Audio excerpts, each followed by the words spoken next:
तुकाराम मुंडेंनी जे छापे टाकले त्यातून जे सत्य समोर आलं ते बघून तुमच्या विकतच्या अन्नावरचा विश्वास उडून जाईल। आपण जे खातोय ते अन्न नाहीये तर स्लो पॉइझन होतं की काय असा प्रश्न पडल्याशिवाय राहत नाही।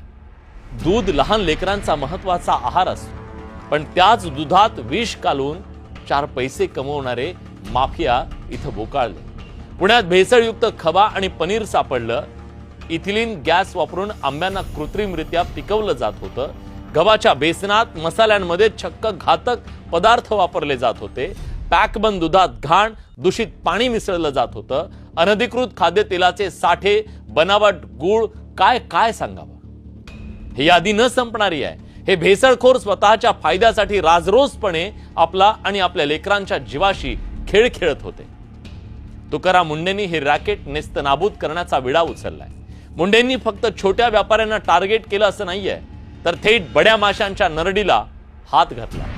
सगळ्यात मोठा भूकंप झाला तो 31 मे रोजी, जेव्हा मुंडेंच्या टीमनं थेट पतंजलीशी संबंधित दिव्य फार्मसीवर छापा टाकला।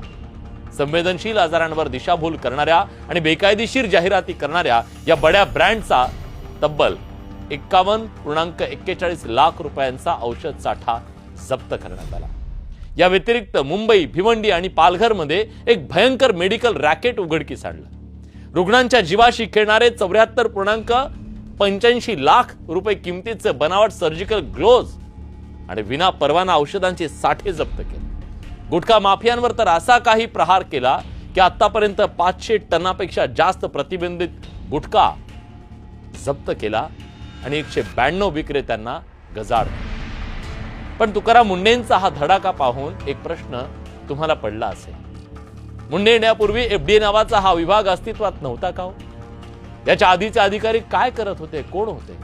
त्यांनी हे विष बाजारात येण्यापासून का रोखलं नाही? मुंडेंच्या आधी हे खातं कोण सांभाळत होतं? असे अनेक प्रश्न आज महाराष्ट्र विचारतोय। जे काम वर्षानुवर्ष झालं नाही ते मुंडेंनी अवघ्या 15 ते 20 दिवसात कसं करून दाखवलं?